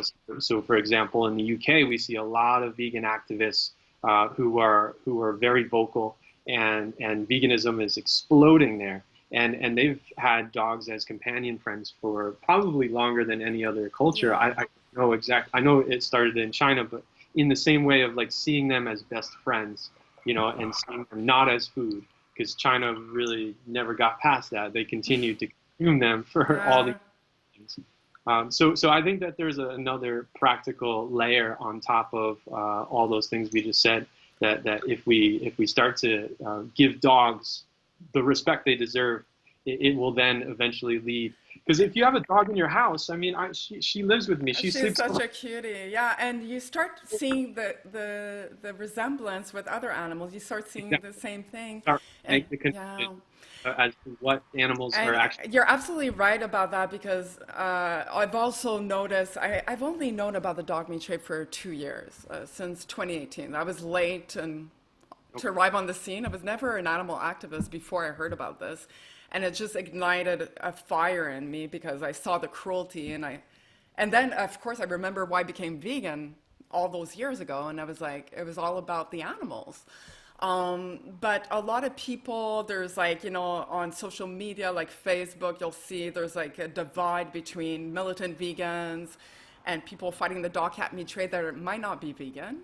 And so they are targeted, and they're shamed, and they're bullied by militant vegans, saying, how dare you, like you eat meat, you eat animals, and then you're fighting because it's a dog, and I completely understand that, it is hypocritical, but I'm like, that's not the right approach in my opinion, because at that point, that person's just defensive, right? Yeah, of course. You're pushing them away, and those are people that you could use in the struggle. Those Yes, are thank potential. you.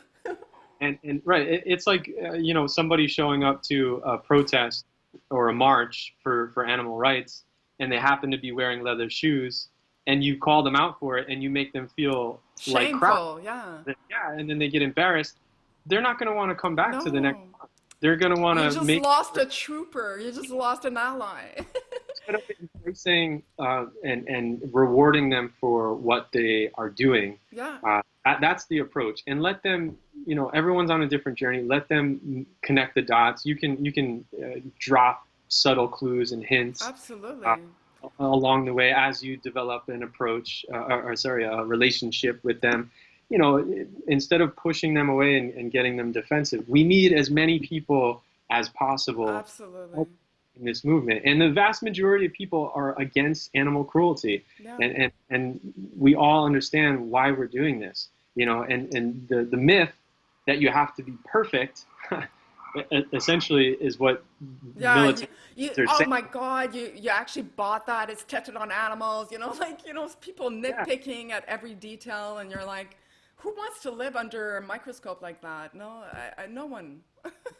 And no one can be perfect. That's the idea. No, there's no perfection.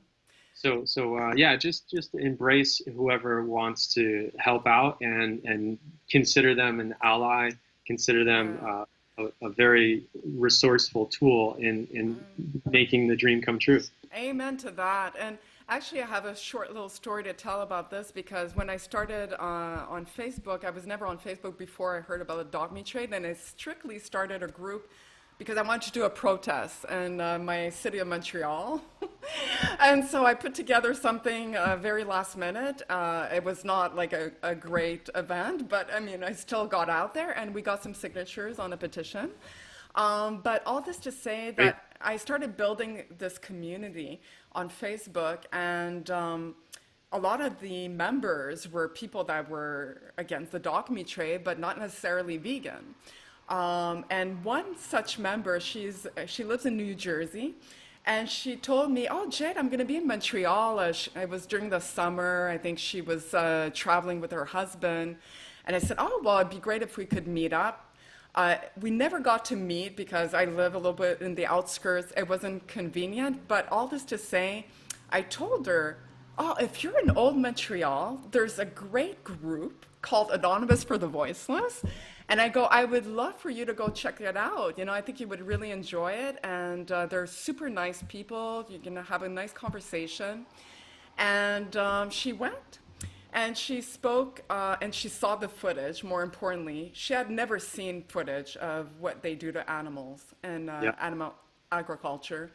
And she became vegan. And not only did she become vegan, she became part of the Anonymous for the Voiceless in her hometown of New Jersey. So I was like, that's what it takes. It just takes a nudge, And if somebody has compassion in their hearts for an animal, one type of animal, they're very likely to enlarge in that circle of compassion to other animals. You just need to show them, what is happening, because a lot of people just put, like they don't make the connection between what they buy at the store and the animal cruelty that underlies that industry. They're not aware. So I think we all, like you said, we all need to rally together. We all need to work together because animals need us. And they need us to work together, not against each other. Right? Yeah, and I'll also add that what I'm about to say took me a long time to figure out as a vegan.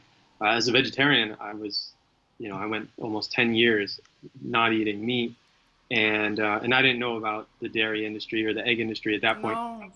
But I got to a point where I realized that not consuming animals was not enough, because it's essentially like just being silent in a room where there's violence. Yeah.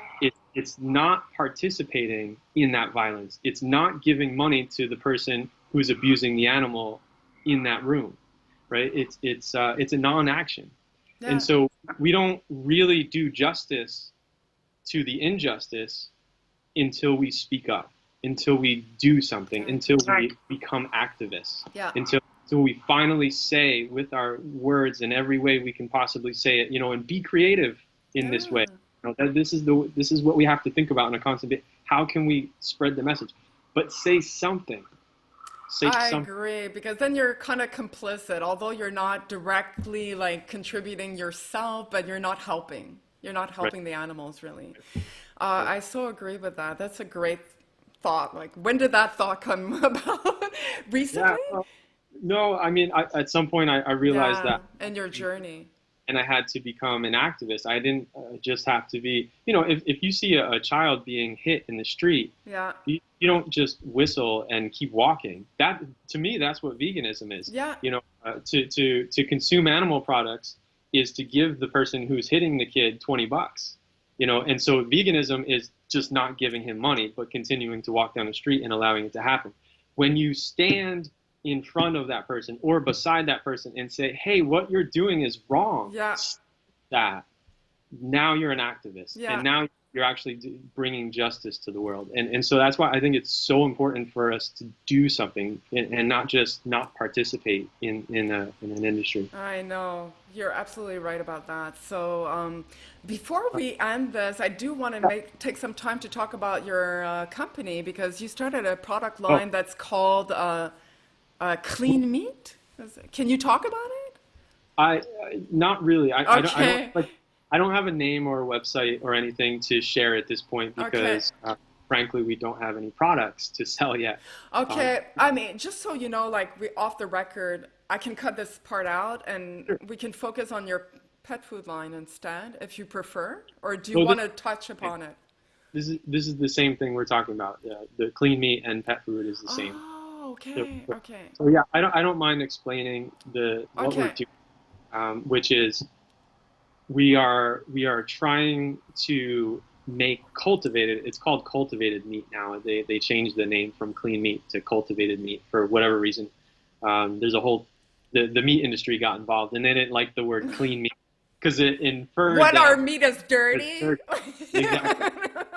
So they had to change the name. Oh my God. But yeah, so it's cultivated meat, and what it is you take cells from an animal, a living animal. Yeah. You do not have to slaughter that animal. You do not have to hurt the animal. It's just taking animal cells and growing them in a dish, and from a few cells, you can literally grow billions upon billions of meat. We can do it now. We have the technology. We've had the technology since the 1970s and like NASA days, but it's never been utilized in a way or commercialized in a way that would make it suitable for food. They've been doing it for medical reasons since the 70s. If somebody loses their skin, for example, in a fire on their right arm, you can take cells from the skin from your left arm, put it into a petri dish and grow skin, and then your right, exactly, your right arm would accept it because it's your skin, and then you would essentially have more of your own skin. So now we're thinking, we collectively as a society, we're thinking about doing that for meat, because billions upon billions of animals are raised and slaughtered for food. And we could get the same exact end product, which is, say, a steak or a chicken breast, without any suffering, without any animals having to be put into a factory farm or through the slaughter process. And it's also much more efficient because you're just growing the muscle meat. You're not growing the skull, the hair. That's right. The organs, and the teeth. Way better for the environment. Yeah. Exactly, much more, and that's why they called it clean meat in the beginning, because it was like a nod to clean energy. It's much more renewable. So yeah. Is so it anyway, similar technology as Impossible Meats, or is it something? So Impossible Meats creates plant-based meats, and Impossible Foods. Oh, Impossible Foods. Yes, I apologize. I was listening to a podcast with the owner. I haven't gone through the whole thing, but he's a very smart guy. So yeah, he's great. And then Beyond Meat is owned by Ethan Brown, and they're both they're not related, by the way. Pat Brown. No way. And they both Strangely enough. It is strange, but they both make plant-based meats, and they do it in different ways. They have different ingredients and recipes. But in the end, they're making meat that is made from plants that is supposed to resemble actual animal meats. But this technology that I'm discussing, called cultivated meat, is actually meat. It's not plant-based at all. Wow. It's actually meat. But it's not on the market yet.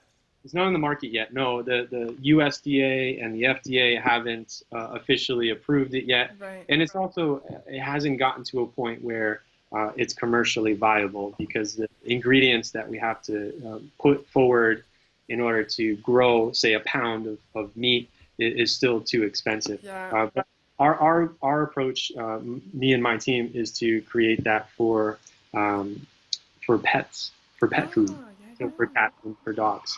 And we actually know that that's a growing industry. More and more dogs and cats are being placed in homes all throughout the world, not just in Western culture. Yeah. And people need to feed their dogs and their cats. And if you add up all of the animals that dogs and cats eat, they become the fifth largest meat consuming country on the planet. So Uh, it's animals that are being slaughtered for other animals. And we see this as a very important solution. yeah. We have to solve this. We cannot shut down slaughterhouses unless we figure out a solution to what we feed cats and dogs. Yeah. So Well, like in my mind, because I have two cats, and I've always, I'm a fan of Jackson Galaxy. I guess maybe you've heard of him, yeah, of course. and of course he does not promote a vegan diet for cats because cats are considered obligate Uh, carnivores. for sure. So what do you say to that? I mean, I guess this clean meat option would essentially have all the same makeup as Yeah, regular meat. But yeah, it's not correct. available yet, is It's it? not available yet. Oh, okay. So we have to wait. I, I would add this one thing, because I focus a lot on animal nutrition and cat nutrition and dog nutrition. That's what I spend most of my day thinking about these days. Um, there's nothing magical in meat. Think No. about it that way. There's nothing in animal meat that we can't get elsewhere in the world from plants. Okay. Um, we can offer taurine, we can find suitable substitutes with plants. Now, that being said, I'm not endorsing any particular vegan line or product for cats or for dogs, because I don't know if they're getting it right in the right proper That's right. arrangement. Yeah. But I would definitely say that it's possible. It's absolutely possible, Yeah. because there's nothing magical in meat. You can get everything that you find in meat from plants. So Yeah. it's really just about the proper arrangement of vitamins and minerals. So when we say obligate carnivore, it means that that animal needs a certain amount of nutrients, a certain arrangement of amino acids, and we can get all those things from plants in the proper proportion, in the proper arrangement. It's I possible. think it's also a question their digestive tract is so much Yep. shorter than ours, and so they're not meant to like digest grains and stuff that takes slower time. It's like they're supposed to like in and out. Like that's what I understood. Like, digest the nutrients and then expel it because the longer it stays in there, then it goes on the parameters of their intestines and all that, and it builds up. And obviously, cat food in general, I would be very wary of buying commercial cat food because there's so much salt in there, and a lot of cats die prematurely because of it because it creates crystals in their kidneys, and it's just very very painful. But that's always been the conundrum for me because I'm vegan and my cats, I will admit, I do not feed them a vegan diet because Yeah, most people don't, and I totally understand your position, and I actually agree with it. At this point in history, I don't think there are a lot of good vegan options, healthy vegan options for cats or for dogs. I'll even say yeah. that there are a few for dogs that I would probably recommend, but there aren't a lot. And so for most people who have companion animals, it's really difficult for them to feed a vegan diet to their animals. So I totally understand where you're coming Yeah. from, and that's why I personally choose to focus on this issue. Like Oh, I well, we're waiting for that line of food. How far away are we from it being? Oh, it's a long time, eh? yeah, I mean, everyone keeps saying 5 years, but they've been saying 5 years for four or So now five it's years. like 10 years or Yeah. maybe even sooner than that, you know. Well, it's the same with self-driving cars. They said 3 years, Yes, you know, we would have that we on the don't get road. it right. It's taking time, but it'll But I certainly. guess one solution short term, because speaking of dogs and cats, there is a difference because No Dogs Left Behind is an organization that I interviewed for my podcast, and they put all the dogs that they rescue on a vegan diet. And I spoke to the owner. I said, "Oh, well, I don't put my cats on a vegan diet." He goes, "Well, cats are different." Because dogs can very much, it's very fine for them to have a vegan diet. And he goes, actually calms them down. He goes, like, we notice the difference in their behavior. Once we put them on that vegan diet, they really calm down. It's really good for them. And not sure that the people adopting those dogs are going to keep them on the vegan diet, but at least they're doing that, because he goes, it doesn't make sense for me to invest all my time and energy in saving one animal and then killing another one to feed it to that animal. It would be very hypocritical. So there you go. If you're vegan, you might want a dog instead of a cat. I try to avoid these discussions on Facebook because it's like it never ends. Oh my it God. never ends, and it's one of the I think key components to the overall message we're trying to get across, which is we want a vegan world. Yeah. And I think the meat eaters of the world, whether they are sympathetic to veganism or not, believe very firmly in their minds that at least dogs and cats need to consume animal meat. And so sometimes I believe that even justifies their own behavior. Yes. You know, like I don't know. So I think we need to solve that problem if we're going to have a truly vegan world. Yeah. If we're going to shut down the last slaughterhouse, like we say, that's our goal.